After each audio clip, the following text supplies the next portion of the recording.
All of these, ooh, nitrate, nitrate. Nitrate is food. It's food. They don't know what they're talking about. In point of fact, nature will do 99% of the work for you if you give it a chance.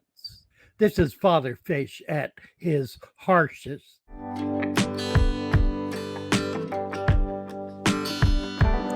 Well, hello. Come right on in. You're at Father Fish.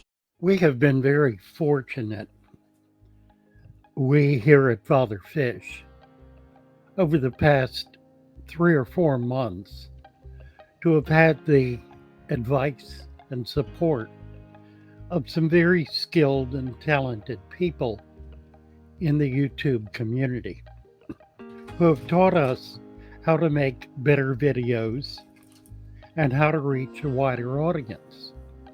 We've been about this for 3 years or so.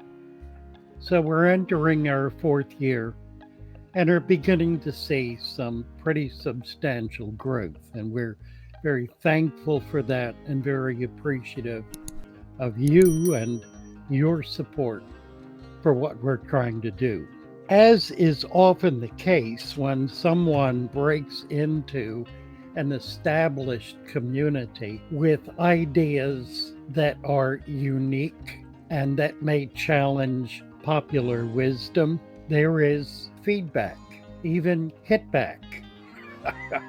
And we've had some of that. There are a few very large YouTubers, 1 or 2 who are hysterical about what we are suggesting, and others who are more measured and comfortable, while at the same time raising the specter of catastrophe if everything we say and do is followed to the letter. So it becomes really imperative to come back to this and to answer these concerns with as much legitimacy and effectiveness as I am able. So here we go.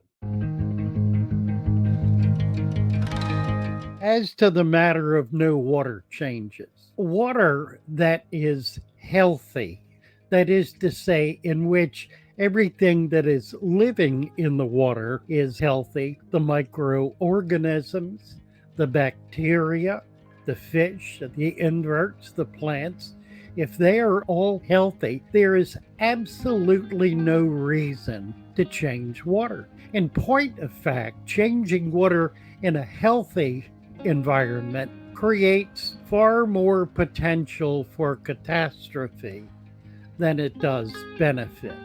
What we're teaching is how to create and to maintain that stable, healthy community. And it is not difficult to do. It doesn't require 25 years in the hobby. It doesn't require enormous sweat and labor and effort. It requires some common sense and a willingness to do what is obviously true, but what by the same token has been rejected out of hand by much of the industry and many of the hobbyists who are in the industry, who have themselves been caught up in a complex of ideas that are frankly plastic and unnatural. There are plenty of tanks, and you all have seen them, we've all seen them, that are unnatural tanks. They're plastic, filled with plastic. They depend on daily water changes just to keep the toxicity down. That's not the way to run an aquarium. By loading it up with toxins, with poisons, with excess nutrients on a daily basis, and then having to dump the water out because you've so fouled it that it can't sustain life anymore. That's not a balanced aquarium. That's the precise opposite. That is an unbalanced aquarium. And there are too many hobbyists who are being told that that's the way to keep fish. Well, it's not. It is the unhealthiest way that it is possible to keep fish. We're providing an option to that. It's not a matter of laziness, you see, it's a matter of being reasonable and sensible and doing what is obviously the right thing to do. So, where do we begin? We begin with nature. We begin by thinking about our aquarium as a natural environment. Now, I know there are those who say, oh, you can't have nature in a little glass box. Well, that's sheer foolishness. It's argumentative, it's ignorant, it's foolishness. Of course you can. You ever raised a flower in a flower pot? My word. There are countless little tiny biomes out there in nature that are no more than 100 gallons, if that have fish living in them year round, tiny little spaces. How is that possible? It is possible because they are being run by the natural system. So here's what you need to do to get a natural system running in your aquarium. You put a little dirt in it. That's right, dirt. You put some dirt in it. Now, we know, you and I know, everybody knows that if you put dirt in an aquarium, dump it in the water, it'll make it muddy and it'll make a mess and it'll look terrible. So we don't do that, do we? Before we do anything else, in the bare, empty, dry tank, we put about an inch of mud. Now, not any kind of mud, but truthfully, nearly any kind will do. We've got a formula for this. Look it up. And then we put sand on top of it. Now, why do we do that? Well, to keep the mud out of the water, for one thing, to provide a means for the precipitates, the particulate matter in the water to go down into the substrate.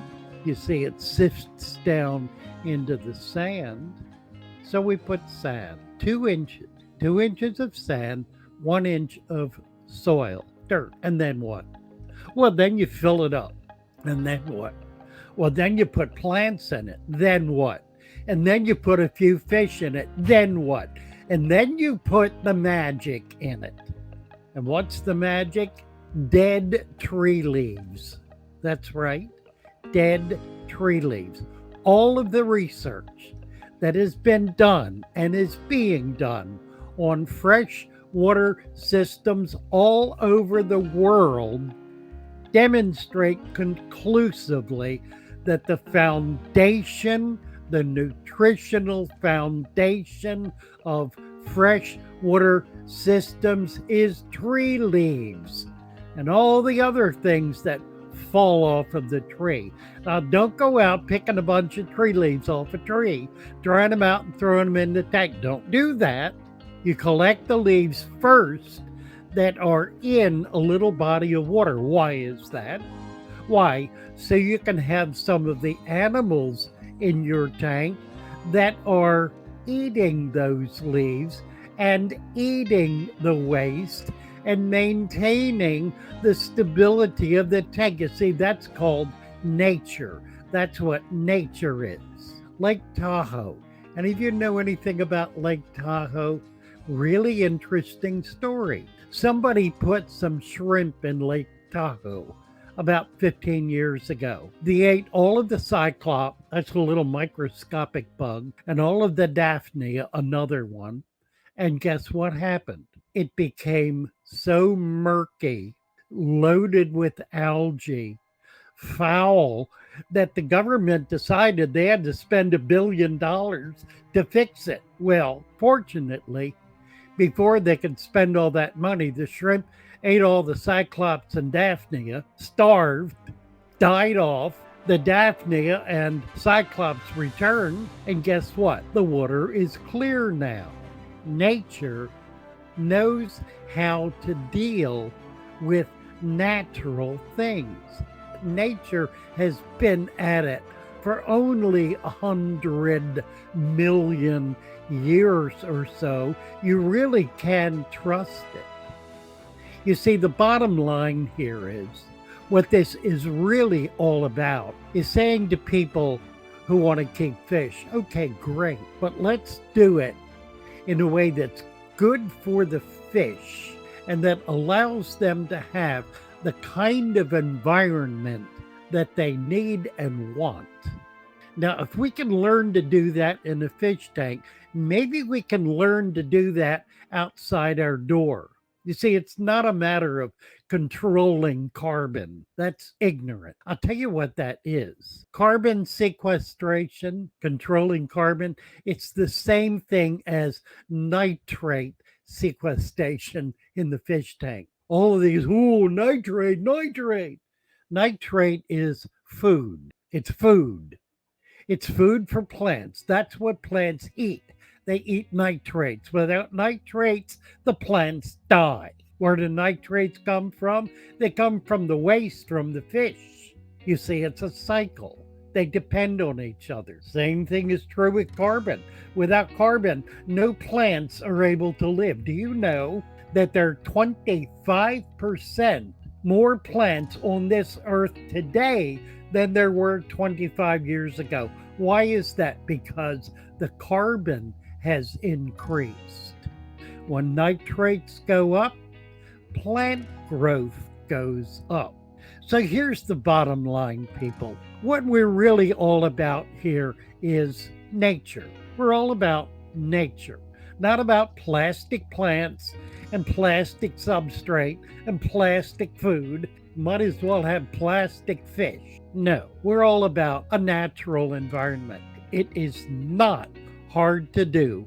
I have 5-year-old children who are setting up natural aquariums. It is easier than trying to do this madness of maintaining water quality when you're polluting it every single day.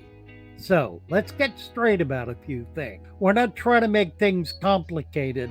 We're trying to make things simple. We're not trying to lose people in the hobby. We're trying to save people from being lost. And those who want to come against us and come after us, bring it on, because I'll tell you frankly, they don't know what they're talking about. Well, this is Father Fish at his harshest. Don't mean to be that way. Just don't like getting beat up by bullies who think they're being smart when they're really not, who think they're coming after me for saying things I really haven't, who prefer not to understand but to simply carp and whine and bitch and complain and moan. So, enough of that. Let's get on with it. Let's stand together and make this hobby work, make it successful. Keep people from failing. You don't have to bust your buns 24/7 to keep fish in a tank. In point of fact, nature will do 99% of the work for you if you give it a chance. Love you all. Bye for now.